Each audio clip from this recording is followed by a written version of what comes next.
Bien, quiero extender a cada uno y a cada una de ustedes muy buenas tardes. Antes que nada, preguntarles si pueden escucharme. Vamos a ver si puedo generar un hall. Bien, háganme saber, por favor, si pueden escucharme de la manera ya. Ok, muchas gracias, Briseida. Gracias, Indira. Gracias, Esmeralda. Ok, perfecto. Déjenme checar que me está cayendo una llamada telefónica. Hola, no. Hola. Hola, ¿qué tal? Buenas tardes. ¿Qué cosa? Ah, vaya, lo voy a chequear. Ahorita voy a clases y luego a la reunión del directorio. Lo veo tan pronto tenga chance. Oye. Ok.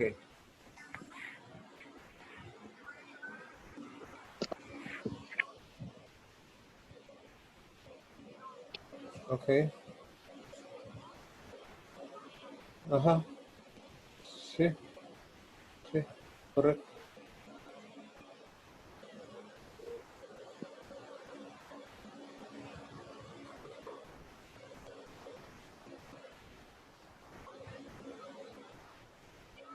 Ah, ok. Sí, ahí estamos fritos. Estamos fritos. Ujú. Póngale un agregado ahí entre paréntesis en caso de que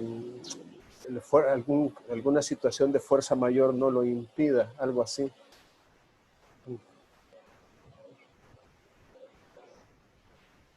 Ok, perfecto.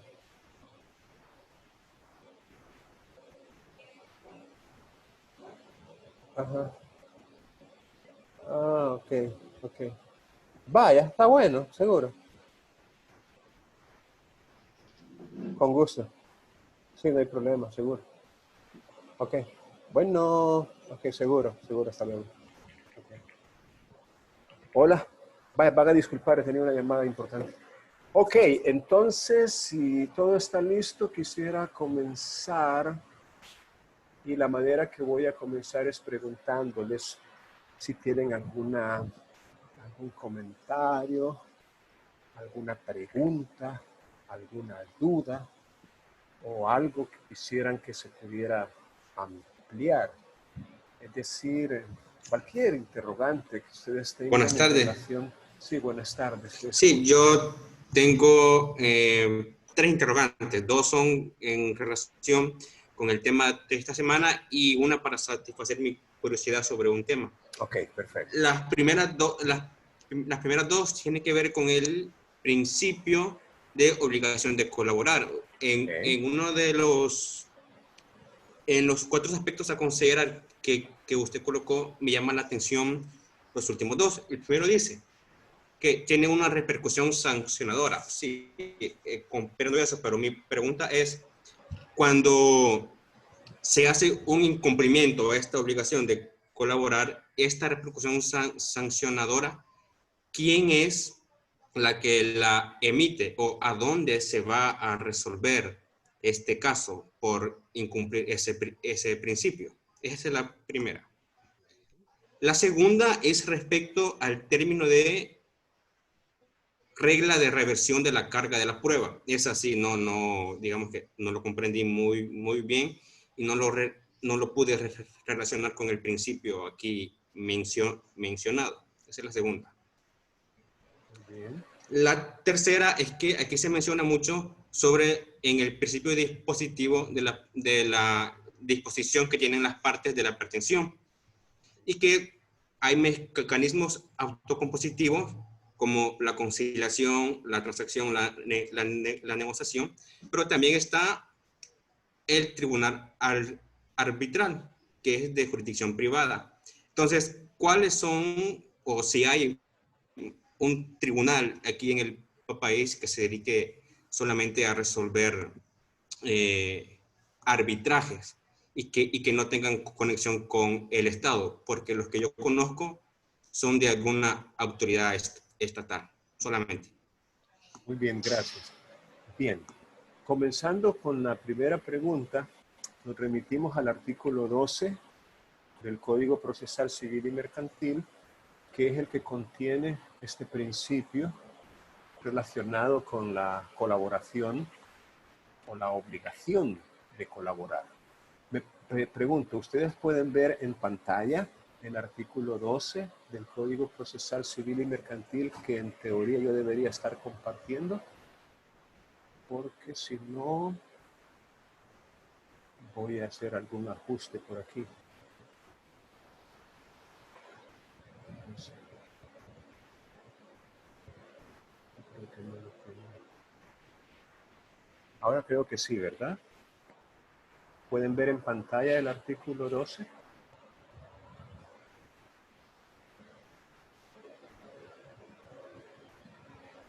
Ok. Arnoldo, ¿no lo ve en pantalla el artículo 12? Bien. Es que no, que yo no lo veo. Ah, vaya, probablemente usted tenga que hacer clic, está en algún dispositivo móvil. Sí, en esta sesión sí estoy en el del móvil. Vaya, entonces hay que hacer clic en algún lugar para que cambie qué es lo que usted está viendo. Porque usted elige si ve mi cara y el fondo que tengo o si ve la pantalla que estoy compartiendo. Pues sí, Ahí ya lo estoy viendo. ya, ¿verdad? Sí, gracias, Perfecto. Ok. Entonces ahí hay que hacer clic en un botón y entonces usted indica qué es lo que quiere ver en ese momento. Ok. Dice este artículo 12 que toda... Licenciado, permítame. Sí. Que el compañero que hizo las preguntas se le apagó la computadora y quiere saber la respuesta. Si lo esperamos un momento. Ya va a Vaya, conectar. pero como estamos Tuvo problemas grabando... técnicos. Ah, entiendo. Pero como estamos grabando la sesión, ¿verdad? A menos que alguien quiera aprovechar para formular otra pregunta diferente, ¿verdad? Porque le repito, estamos... Póngalo. No le vayan a decir que son de ustedes, ¿no? Que porque uno que me dio la NASA y me los prestó.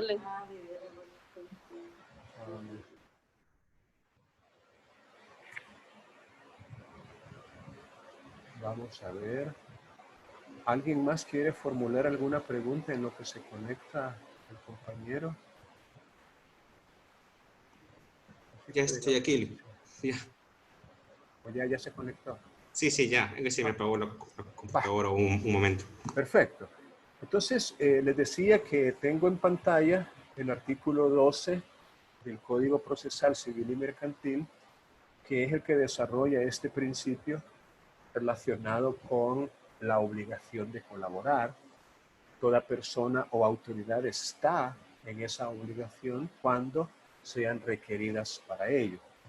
Entonces, quien se niegue a colaborar, dice el artículo 12, se le impondrá una multa, cuyo monto, según la gravedad del caso, se va a fijar entre 5 y 10 salarios mínimos más altos vigentes. Aquí vamos a tomar en cuenta que estos salarios mínimos no son mensuales. Afortunadamente, se ha entendido que son diarios. Entonces, más o menos se anda fijando en $10 por cada día. Quiere decir que aquí sería entre 5 por 10, entre 50 y $100, lo que se señalaría como multa. Pero si el hecho fuere constitutivo de delito, y el único delito que se me ocurre por el momento sería desobediencia a mandato judicial, o quizás por algún tipo de encubrimiento. Se me ocurre, por ejemplo, un funcionario que esté como encubriendo alguna información. Entonces, la fiscalía podría tomar cartas en el asunto. Ahora, me preguntaba que cómo se tramita, cómo se maneja eso de la multa, ¿verdad? Entonces, hay un artículo siempre en el código, pero en la parte final del código, voy a poner multa como lo puse, pero está ya al final.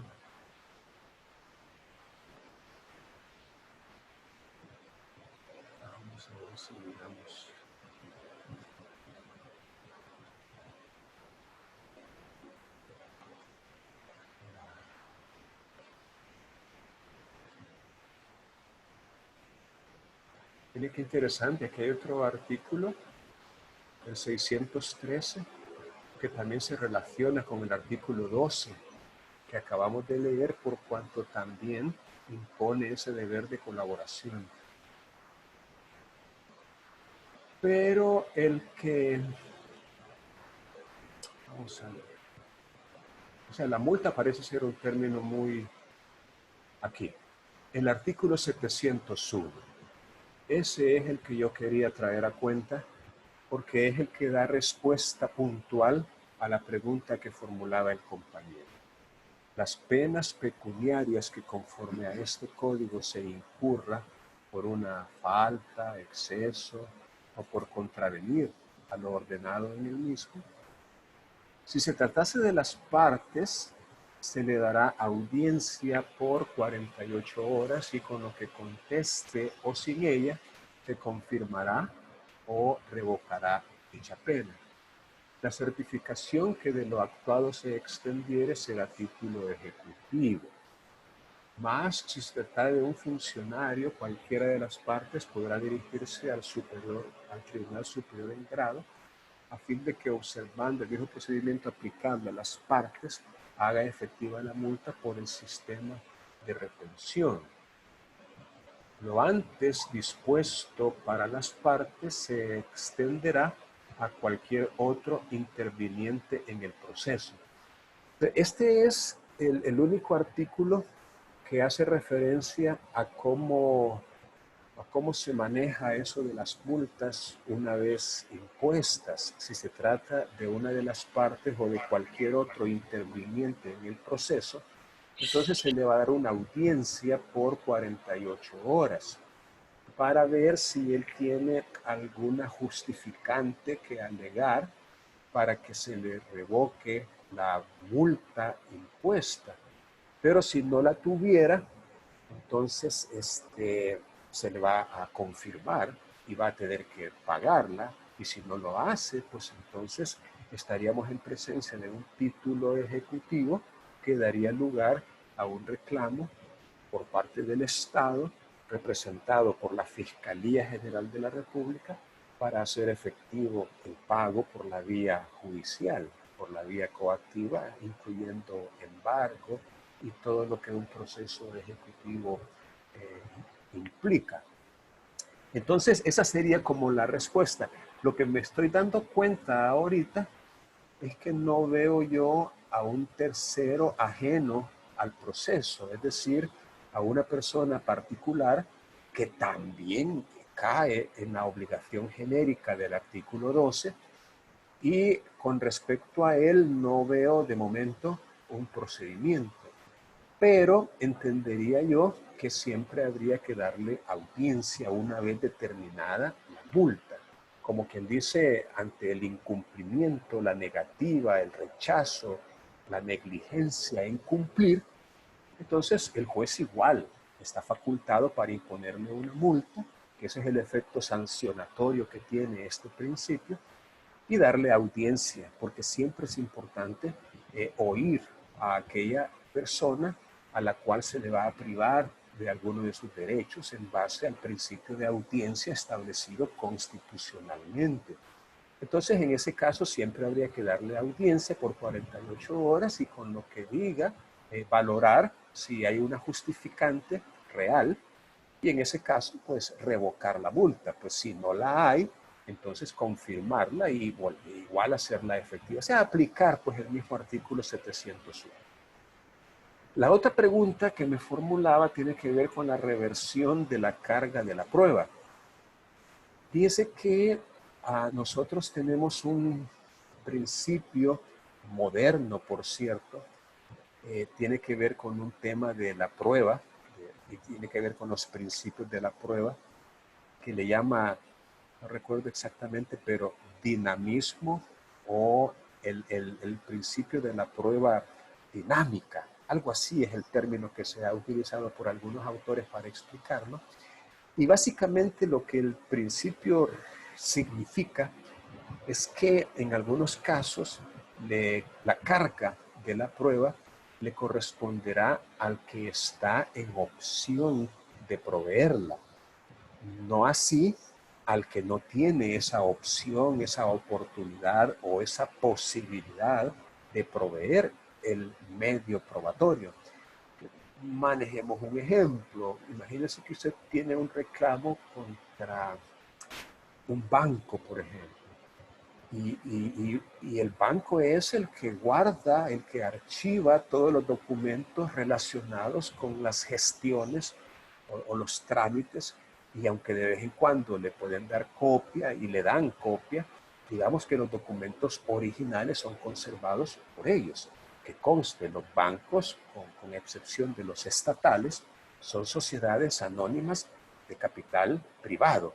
Es decir, son personas jurídicas de naturaleza privada que entrarían en igualdad de circunstancias con un particular, como usted o como yo, si tuviéramos un conflicto de intereses. Entonces, yo perfectamente puedo argumentar ante el juez que determinado documento no está en mí, no tengo yo acceso o posibilidad de aportarlo, pero que está en los registros, en los archivos o en los lugares donde el banco los tiene guardados.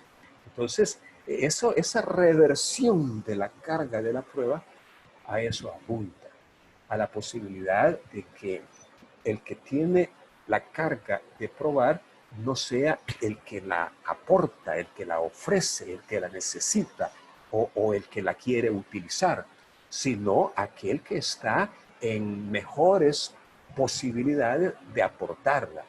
A eso más o menos hace referencia. Entonces se vincula con el principio de la obligación de colaborar, porque es evidente que si yo, por ejemplo, imagínense que en un contrato de arrendamiento, para manejar otro ejemplo, yo dueño de una propiedad, o aunque no sea el dueño, porque se puede arrendar cosa ajena también, pero digamos que yo soy el arrendante, es decir, en que di o entregué en calidad de arrendamiento un objeto, una casa, un vehículo, lo que sea, y solamente suscribimos un contrato, es decir, un ejemplar. Valga la plática esta para decirles que en aquellos contratos que benefician a ambas partes por igual, como lo es un arrendamiento, que por cierto también son contratos bilaterales, siempre es bueno que cada parte tenga un ejemplar original. Es decir, pedirle al notario, o si ustedes son los notarios, hacer dos instrumentos originales. Son idénticos en su contenido, pero que se diga en el instrumento que de él se están haciendo dos originales y que lo firmen en original y el notario también firmar en original, haciendo constar en el instrumento mismo que se están generando dos documentos idénticos en su contenido, uno para cada una de las partes. Y así podríamos, digamos, facilitar el que cada parte interesada tenga un ejemplar de un instrumento que eventualmente le va a servir aún judicialmente. Recordemos un aforismo jurídico muy interesante: notaría abierta, juzgado cerrado. ¿Qué significa? Que si un notario hace bien su trabajo, y eso es parte de hacer bien el trabajo, entregar a cada persona interesada un ejemplar del instrumento que le concierne, entonces las posibilidades de que haya necesidad de ir a un juzgado a discutir van a reducirse. Porque, ejemplo, cada parte va a saber que el otro tiene un ejemplar idéntico del documento y que no le puede, como quien dice, alterar su contenido o quererle salir adelante con otra cosa, porque como él sabe que también tiene un documento el cual le fue leído y explicado, pero aparte de eso lo tiene y lo volvió a leer después probablemente, entonces habrá menos posibilidades de un litigio, juzgado, cerrado. Volviendo al punto, en el arrendamiento a mí me quedó ese único ejemplar.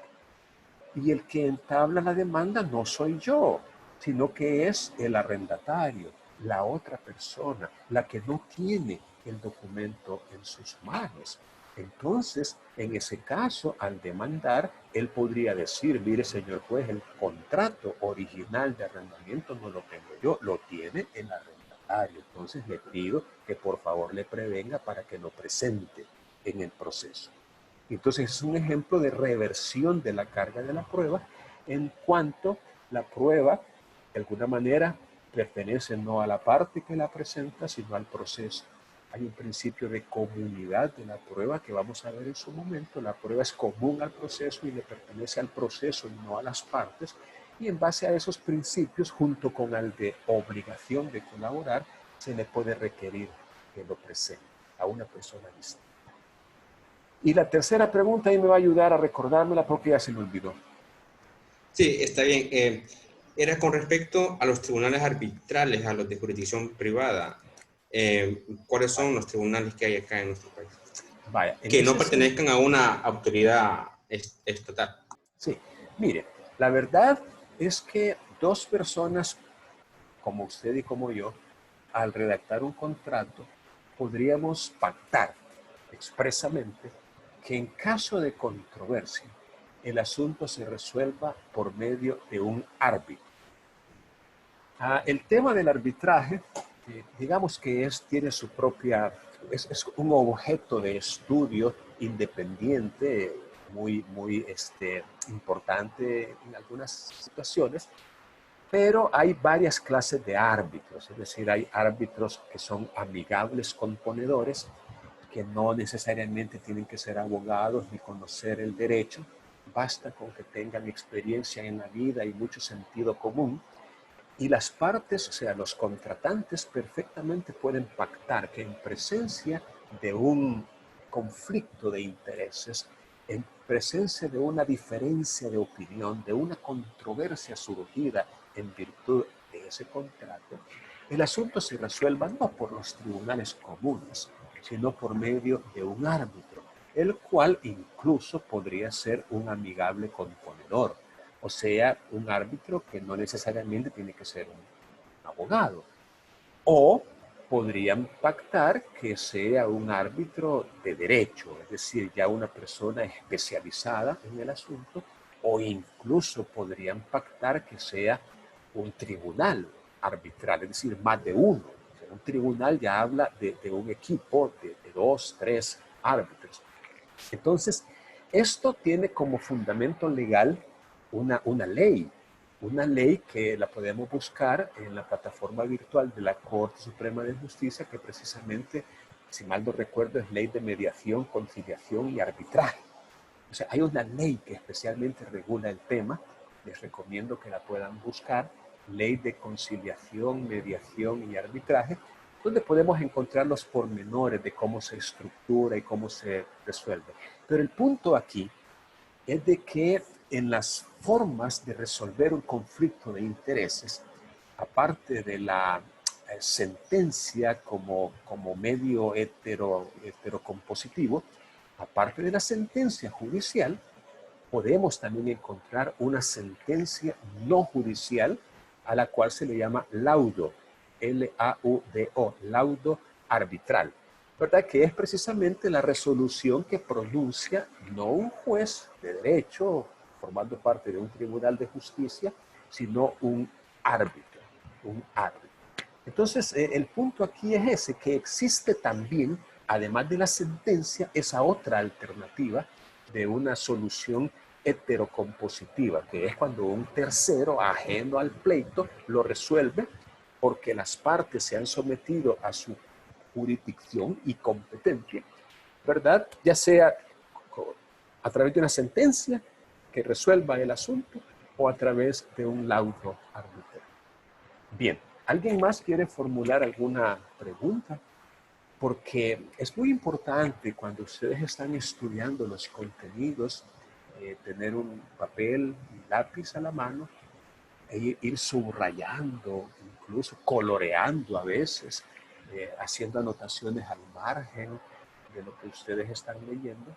Y que conste que el tener un aparato, un lector digital, no quiere decir que no se pueda hacer, porque igual usted puede ir tomando anotaciones aunque esté trabajando en un documento digital, un PDF, por ejemplo.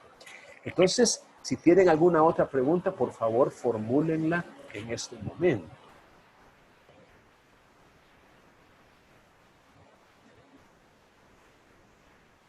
¿Alguien más quiere hacer alguna pregunta?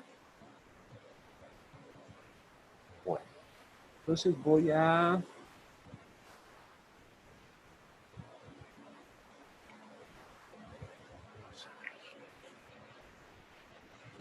porque siempre me gusta hacer un repaso de los contenidos. Por ejemplo, me gustaría hacer una referencia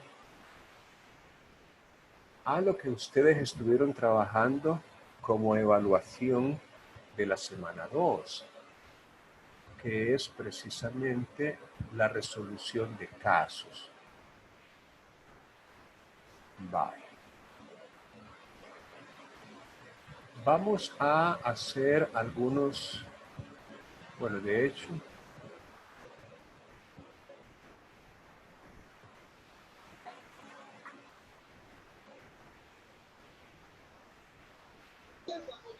vaya.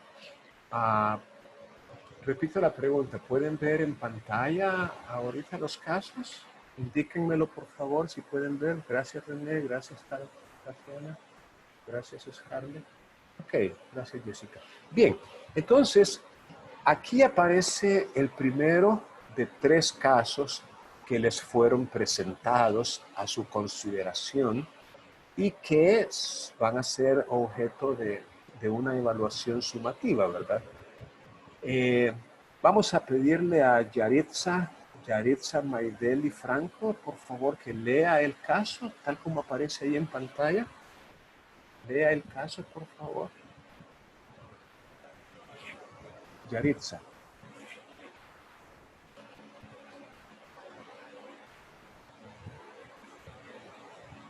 Active su micrófono, por favor.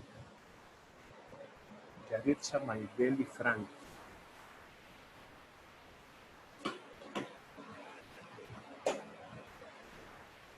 Yaritza. Ok, gracias. Hola. Escuchamos.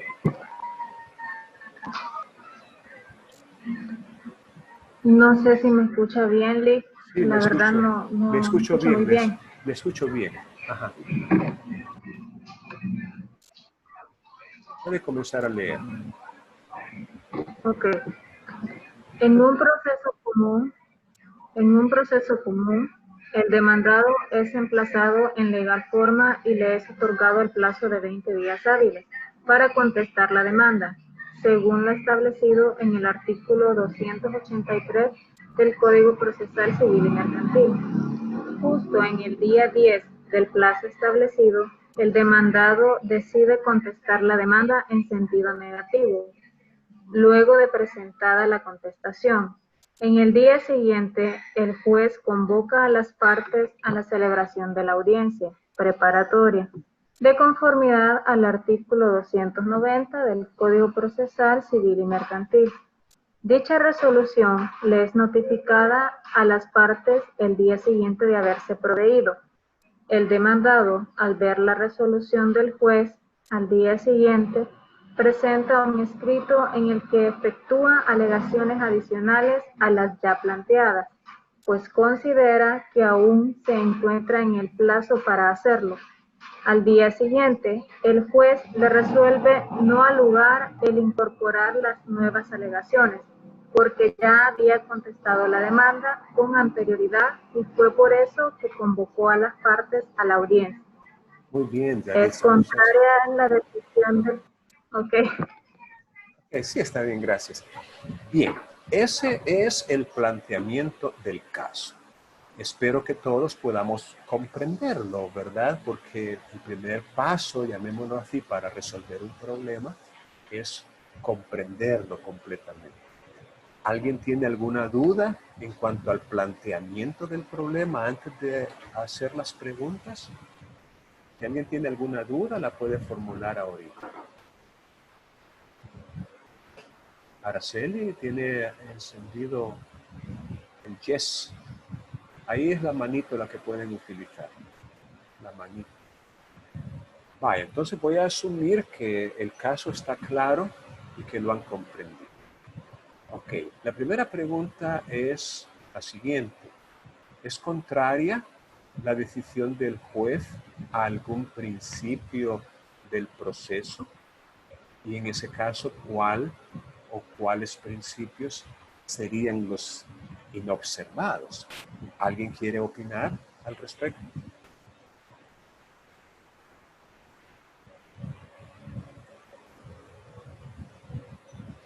Bueno, entonces voy a pedirle a alguien que lo haga.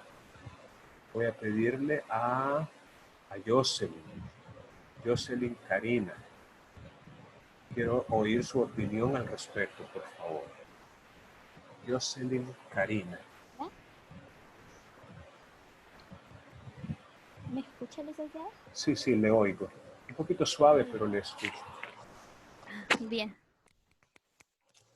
En lo personal, los principios que se vulneran, que se violentan en este caso, es el principio de aportación, pero aportación de hechos, ya que el demandado lo que pretendía no era presentar nuevas alegaciones, sino alegaciones adicionales, como decir, hechos que complementan las alegaciones que ella presentó en su contestación de la demanda. Y bueno, yo lo fundamenté con el artículo, ahorita le digo porque no tengo a la mano las respuestas que le presenté. Si gusta, ¿quiere que las veamos entre todos aquí? Porque la puedo buscar aquí en pantalla, si usted me autoriza. ¿Sí? Sí. Vale, entonces voy a buscar.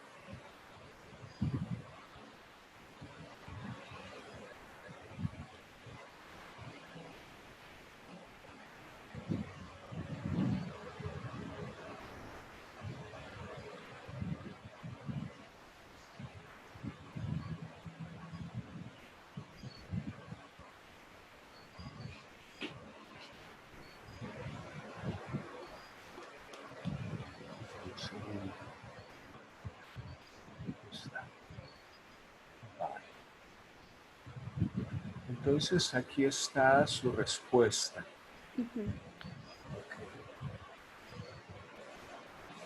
Si gusta puede ver la pantalla y en base a esa seguir construyendo su aportación ahorita.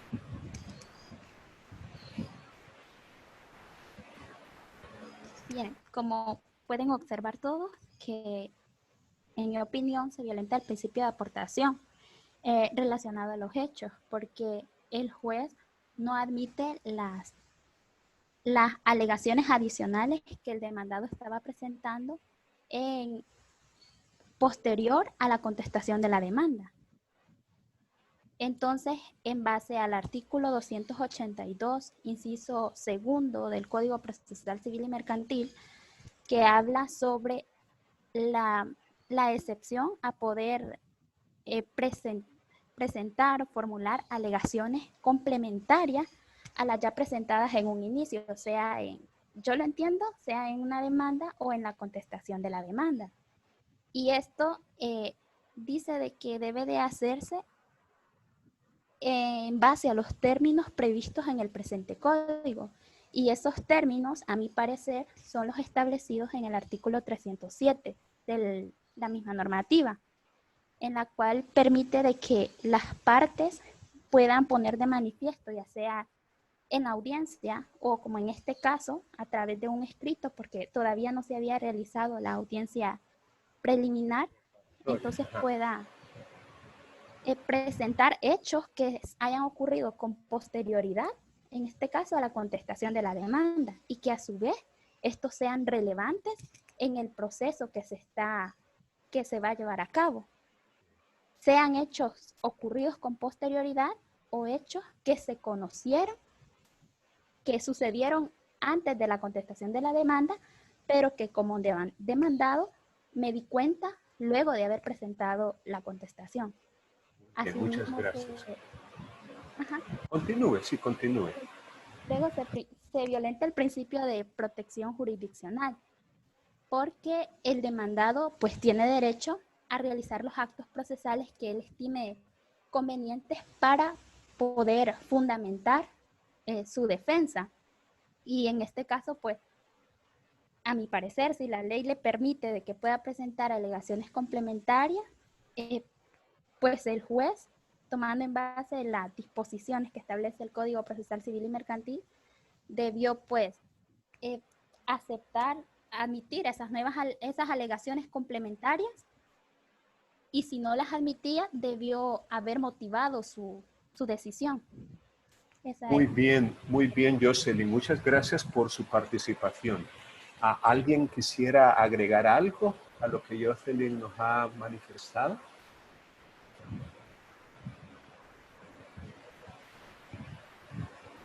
Vaya, yo quiero, en base a lo que Jocelyn nos dijo, yo quiero que ustedes analicen lo siguiente.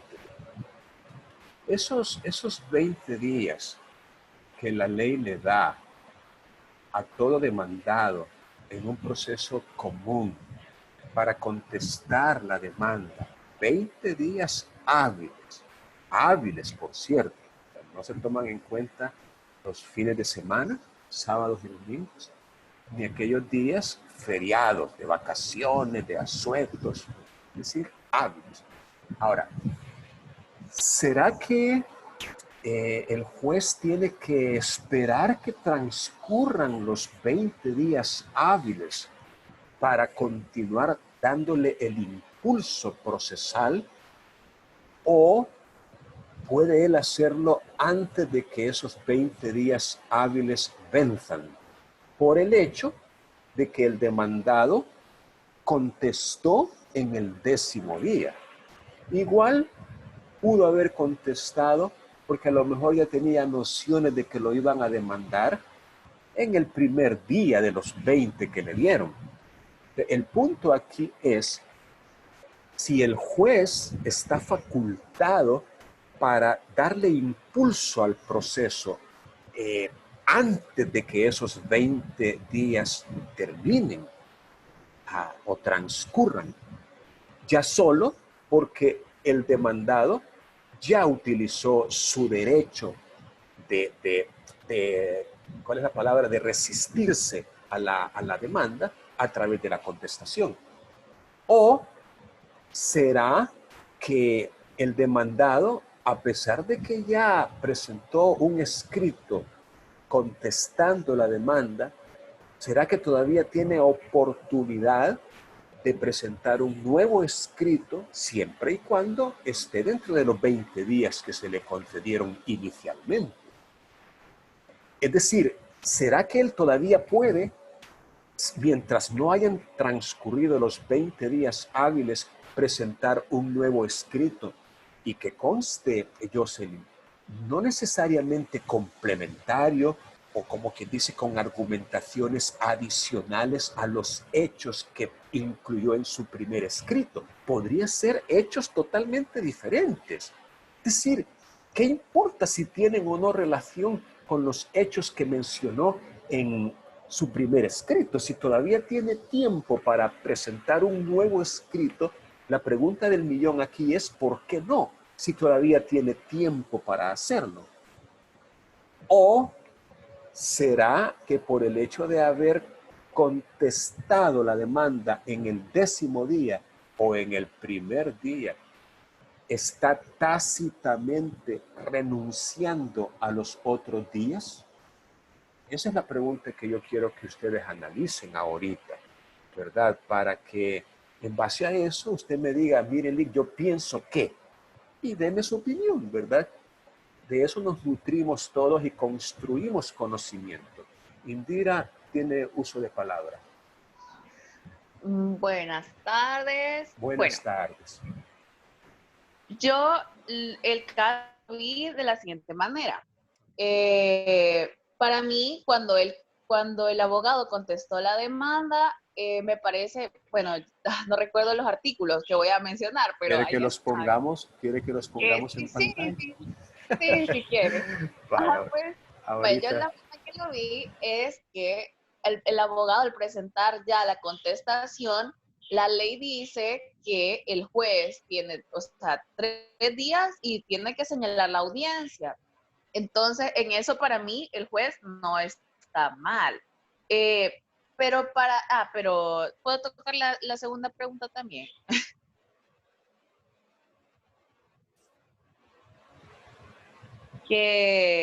Vaya, pero yo usaría el artículo S94, inciso 3, que dice que se pueden agregar alegaciones complementarias.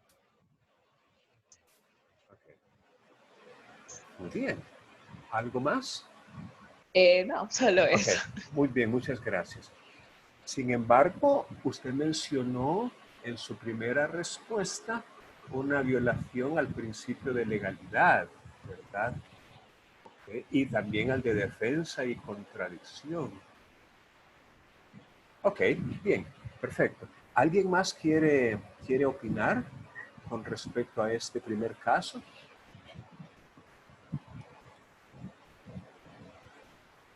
Vaya, entonces le voy a pedir a Paola Marcela, que me dé su opinión al respecto. Quiero escuchar. Hola, Paola buenas Marcela. tardes. Buenas tardes, Paola. En lo personal, bueno, de hecho, después de realizar la respuesta, sigo teniendo ciertas dudas en este caso, pero consideré lo que usted preguntaba al principio y no encontré ningún artículo que dijera tácitamente, ¿verdad? O digamos de una manera bien tajante, que inmediatamente después el demandado responde, el juez puede, ¿verdad?, iniciar ya con las demás partes, ¿verdad?, el proceso y que se le vencen, digamos, los otros plazos. En este caso, el demandado contaba todavía con 10 días. Pero después consideré que era, y también respecto a la contestación de la demanda, no se menciona si se puede ampliar, pero con la presentación de la demanda, sí. Entonces, lo que contesté fue que por, digamos, una igualdad procesal, si la demanda se puede ampliar, digamos que la contestación también. Y consideré también que el juez había como resuelto muy pronto, porque el día siguiente que la presentó, y tenía todavía 3 días para que le diera chance, digamos, si quería presentar las alegaciones adicionales. Entonces, encaminado a eso iba mi respuesta. Ah, y también mencioné el artículo 18 del Código Procesal Civil y Mercantil, que menciona que las disposiciones se deben interpretar para que sea lo más favorable a las partes, ¿verdad?, en el proceso. Entonces, esa fue mi respuesta. Bien, en esa última parte, ¿usted considera entonces que la decisión del juez para favorecer a la parte demandada debió haber sido diferente y haberle dicho, bueno, está bien, te voy a admitir y voy a tomar en cuenta estas nuevas alegaciones?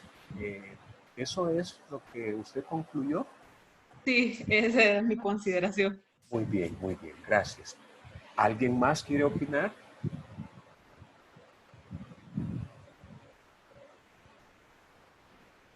Bueno, Arnoldo, por favor. Arnoldo Rogel. Quiero escucharlo a usted. Buenas tardes, ¿se escucha bien mi audio? Sí, le oigo. Primeramente. Bien. En el mismo orden de ideas, a mi parecer, en mi opinión, el actuar del presente juez rompe con el principio de legalidad que se estipula en el artículo 3, ¿verdad? Porque si bien es cierto de que la ley dice dar los plazos, tiene una razón suficiente para dar 20 días, ¿verdad?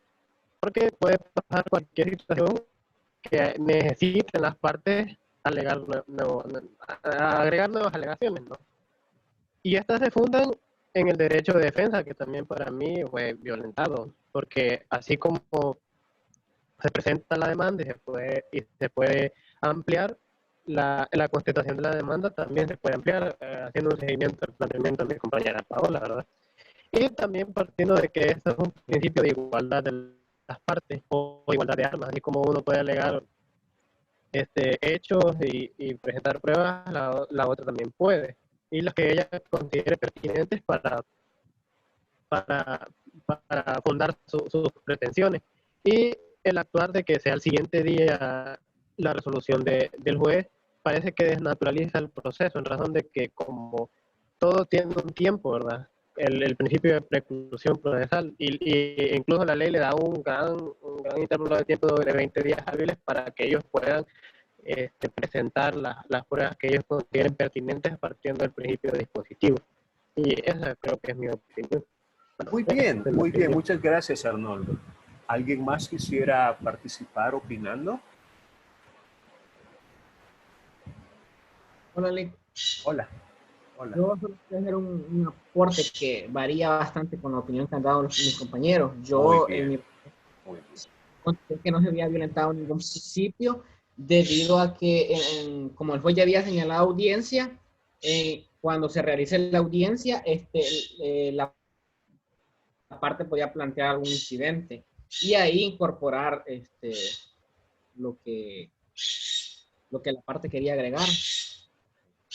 Ok, muy Por bien, el muy otro, bien. ¿Algo más, Antonio? solo eso. Ok, Antonio, muchas gracias por su participación. ¿Alguien más quisiera opinar?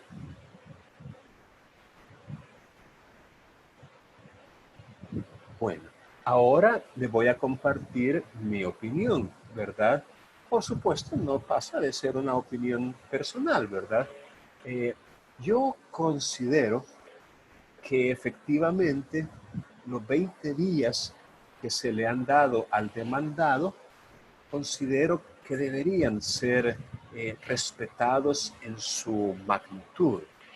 Es decir, yo pienso que si un demandado contesta en el primer día, en el día 1 o en el día 10, lo que el juez debe hacer es dar por recibido el escrito que contiene esa contestación y esperar a que transcurra el otro tiempo. Fíjense que yo me pongo en una posibilidad, en la siguiente, que en el mismo escrito el demandado le diga al juez: no omito manifestar, señor juez, que este escrito contiene todo lo que yo estoy dispuesto a contestar y también he adjuntado toda la prueba que pretendo ofrecer.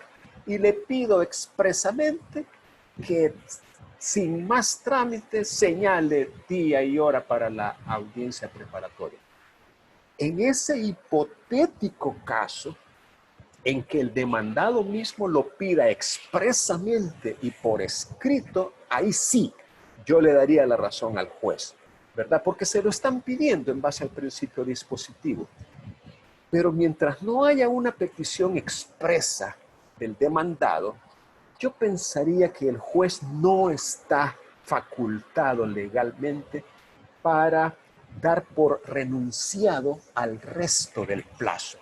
No me parece que el juez tenga esa facultad de entender que el demandado no va a venir 5 días, 9 días o el 10º día adicional, o sea, el 20º, con nuevas alegaciones. O sea, ¿por qué voy yo como juez a asumir que el demandado está renunciando al resto del plazo? Yo pensaría que no lo está haciendo. Entonces yo participo de esa opinión, pues, de que, mire, yo honestamente hasta malicioso podría ver eso de que al día siguiente el juez, es cierto que es el director del proceso, pero no es para tanto.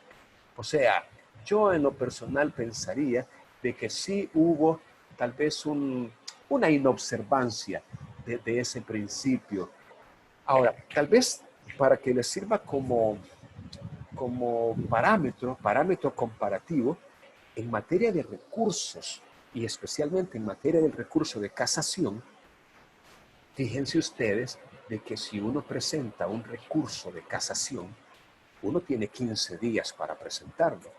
Si uno lo hace en el día 3º o en el día 4º, mientras no pasen los 15 días, todavía puede volver a presentar otro escrito con motivos diferentes de casación. Es decir, por lo menos en ese ámbito del recurso, allí no tiene que esperar el tribunal para poder, digamos, mandar las diligencias a la sala. ¿Por qué? Porque no se entiende renunciado el plazo o el periodo de tiempo que hace falta para completar el plazo. Entonces, tal vez por ese nivel comparativo es que yo llego también a esa conclusión. ¿Alguien quiere hacer algún comentario en cuanto a lo último que dije?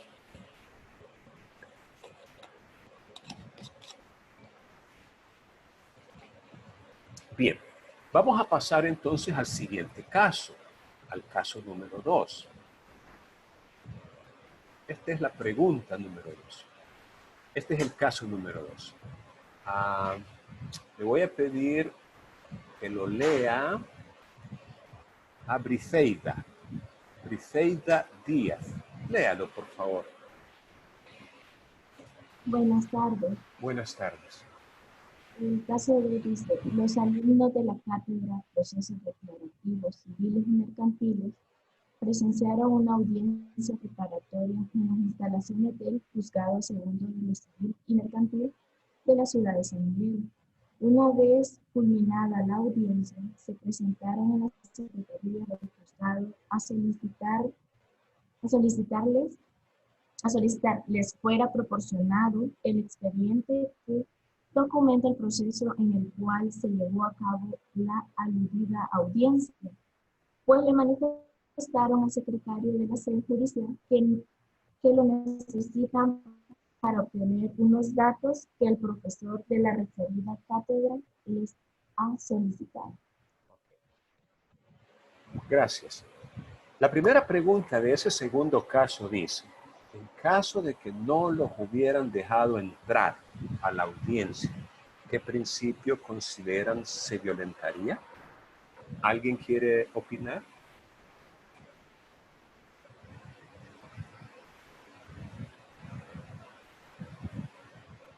Vamos, tienen que animarse a participar. Tienen que ir perdiendo poco a poco el miedo. Bueno, Jenny Chávez, por favor. Sí. Hay sí. Alguien más ahí, le salvó la campana. Bueno, René, está bien.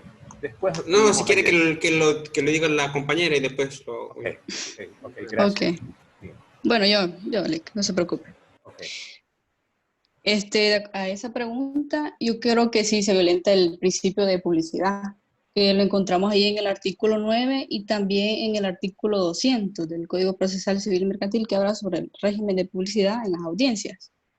Ya que en esos referidos artículos nos dice de que las audiencias precisamente deben ser públicas, salvo que por razones, digamos, de seguridad nacional o por privacidad de las partes no se pueda permitir el acceso a personas externas. Pero en cuanto a la publicidad, como la publicidad tiene dos ramas, ¿verdad? La publicidad interna y la publicidad externa. Entonces, en cuanto a la publicidad externa, considero que sí se le debió de permitir el acceso a los estudiantes. Muy bien, muy bien. Comparto completamente su respuesta. Me parece que así como usted lo ha dicho, así es. Sin embargo, si alguien quiere también opinar, especialmente si opina diferente, podemos escucharle, ¿verdad? Bueno, con respecto a mi opinión, yo puse que se violentaban dos principios, uno de forma directa y otro de forma indirecta. El primer principio que se violentaba de forma directa es el que ya mencionó la compañera, el principio de publicidad. Pues, este principio, permítame que... Pues, este principio consiste en un control sobre la actividad jurisdiccional que tienen los jueces ante los ciudadanos. Por lo tanto, toda audiencia es pública. Y también, así lo menciona el artículo 9 del Código Procesal Civil y Mercantil, que establece que todas las audiencias de todos los procesos serán públicas, salvo por excepciones legales. Y en ese caso, para que una audiencia sea reservada, el juez debe de hacerlo por resolución motivada. Motivada, correcto. Por razones de seguridad. Y el principio que se violenta de manera indirecta, bajo mi punto de vista, es el debido proceso. Porque la publicidad es una garantía que forma parte del debido proceso. Por lo tanto, si se violenta el principio de publicidad, subsidiariamente también se está violentando el debido proceso. Porque las partes no se les está permitiendo que gocen esa garantía de que su audiencia sea pública. Ok, muchas gracias. Muy bien. Veamos la segunda pregunta de este caso, que ya digamos es un poquito más compleja, ¿verdad? Como ustedes, o mejor dicho, como los estudiantes le solicitaron al secretario que les proporcionara el expediente que documenta el proceso, ¿debe el secretario del juzgado proporcionarles el expediente? ¿Alguien quiere opinar con respecto a esta segunda pregunta? Yo tengo una consideración con respecto a esa pregunta, ¿verdad? ¿Me escucha bien, primeramente? Sí, le oímos. Bueno. Según el artículo 165 del Código Procesal Civil y Mercantil da como las personas que tienen acceso al expediente, ¿verdad? Y partiendo de que al final, creo, de ese artículo dice que aquel que tuviera interés legítimo en esa información, yo puedo accesar desde la Ley de Acceso a la Información, a mi parecer, partiendo de que la población tiene interés legítimo en los, como le puedo decir, en los como formatos de cómo se administra justicia, ¿verdad? Entonces, partiendo de ahí, del artículo 2 de la Ley de Acceso a la Información, que dice que todos tenemos derecho a la información pública, ya que los tribunales son instituciones del Estado, por lo tanto son públicas, porque la justicia es pública. Nosotros como estudiantes, porque tenemos interés legítimo de conocer cómo se imparte justicia, podemos accesar al expediente. Claro que hay que tener en cuenta que también hay información confidencial y reservada. Y en el caso de que si es en un proceso así que se está depurando, es obligación de los funcionarios de eliminar los datos que podrían alterar cualquier situación del proceso, ¿verdad? Que esto sería información confidencial. Pero, o sea, lo pueden dar, pero es que suprimiendo datos, solo en muy formato, porque eso es lo que le interesa a los estudiantes. Ok, gracias. ¿Alguien más quiere opinar con respecto a esta pregunta? Sí, licenciado, quería dar mi opinión sobre. Sí, dígame, Ruth.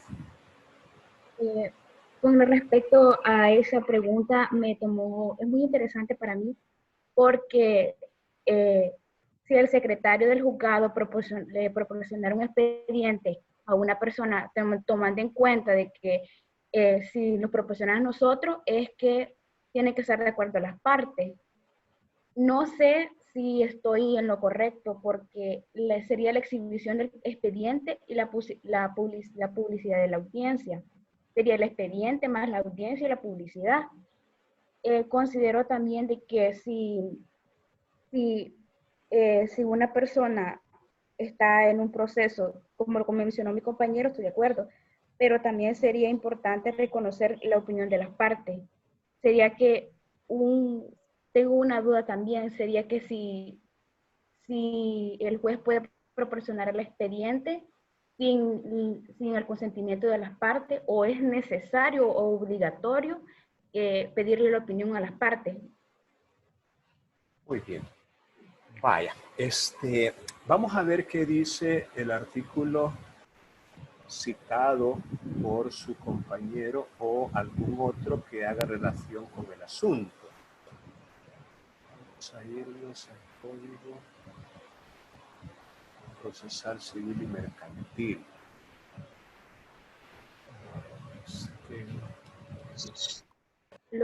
Tengo el código a la mano. Dígame qué artículo le puedo leer. Vale. ¿Cuál artículo había mencionado? El artículo 9. El 9, ¿verdad? Sería el 9. El Yo el 165. 165.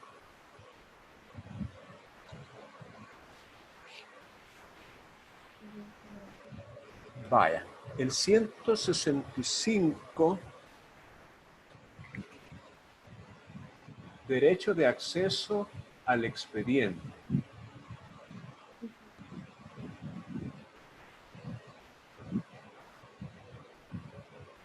Bien, efectivamente el inciso segundo de este artículo, espero que todos lo estén viendo junto conmigo, dice que los expedientes judiciales permanecerán en las oficinas del tribunal para el examen de las partes. Digamos que a las partes no se les puede negar.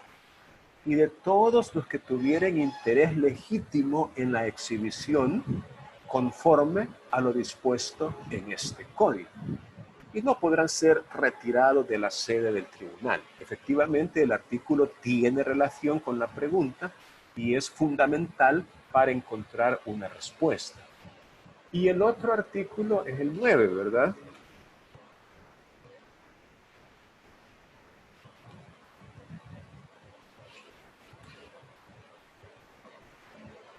El artículo 9. El inciso final. Las partes, sus apoderados, representantes, los abogados y cualquiera otra persona que alegue algún interés jurídicamente protegido. Algún interés jurídicamente protegido. Entonces, miren, aquí, como decía la compañera, el asunto no deja de ser un poco interesante por la complejidad que podría mantener. Y es que los secretarios son funcionarios judiciales. Y como funcionarios judiciales, son públicos, funcionarios públicos, están bajo aquella limitante de que ellos no pueden hacer nada a menos que haya una ley que expresamente les autorice a hacer algo. No es como el ciudadano común y corriente que está bajo aquel principio de que nadie puede ser obligado a hacer lo que la ley no manda ni a privarse de lo que ella no prohíbe. No, el caso de los funcionarios es totalmente diferente, opuesto, es el otro extremo. Ellos no pueden hacer nada a menos que tengan un texto legal que expresamente se los autorice. Entonces, el punto aquí es determinar si unos estudiantes de una carrera en particular, derecho, comunicaciones o periodismo o qué sé yo, economía, por el solo hecho de ser estudiantes y porque un profesor les ha pedido que tomen algunos datos en el expediente, tendrán o no un interés jurídicamente protegido. Ese es el punto a dilucidar. Entonces, dependiendo la respuesta, así se le podrá dar acceso o no al expediente. En mi opinión, no se justificaría. Es decir, si un secretario le dice, no, mire, disculpe, no puedo darle acceso al expediente porque usted no es parte, no es apoderado de alguna de ellas, no es representante de ninguna, ni tampoco es abogado. Y no me parece que usted tenga un interés jurídicamente protegido. Entonces, yo pensaría, en lo personal, por supuesto, que el secretario tendría razón al negarse a darle acceso al expediente.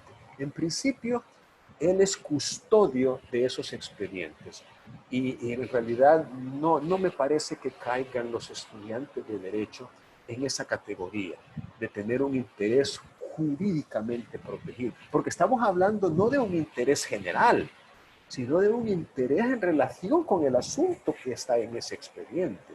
O sea, un interés jurídicamente protegido, pero que tenga que ver con el expediente, no un interés así general. Porque ¿cuál podría ser el interés? Ahora, la mención que se hace de la Ley de Acceso a la Información Pública, pues esa tiene, digamos, en base a la ley de la materia, su propio mecanismo de hacer valer ese derecho. Hay un oficial de información, me imagino que tiene su sede en la propia Corte Suprema de Justicia, tendría que presentar una solicitud argumentativa, debidamente motivada, y luego mediante resolución. O sea, no todo aquel que pida acceso a información se le va a dar, sino que es objeto de análisis. Es decir, hay una decisión que tomar una vez escuchada la petición y la fundamentación que se haga al respecto. Como le pueden decir que sí, igualmente le pueden decir que no. pero en tanto no manifieste ese interés jurídicamente protegido que devenga, que tenga su origen en el expediente mismo, no creo que logre que se le dé acceso. Mire, con las disculpas del caso, yo tengo una pequeña reunioncita ahorita, entonces les voy a poner a hacer una tarea. Pero esta tarea la van a hacer en equipos. O sea, es una tarea colaborativa. En el expediente, ustedes van a encontrar una... En el expediente, perdón, en el... Vamos a ver. Estoy aquí. Aquí ustedes van a encontrar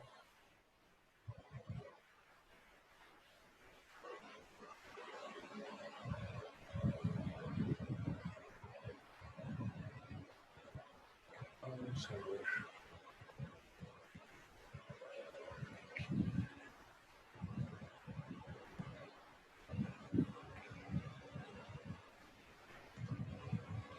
Guía de lectura y análisis. Guía de lectura y análisis. Esta guía de lectura y análisis se trata de un cuestionario para estudiar los principios procesales. No es evaluado sumativamente, solo lo es formativamente. En equipos, discutan las siguientes preguntas y con el aporte de todos, construyan las respectivas respuestas. Solo una persona va a abrir la prueba en Canvas. Y es que en la primera de las preguntas, usted va a poner... Quiero ver qué está pasando aquí.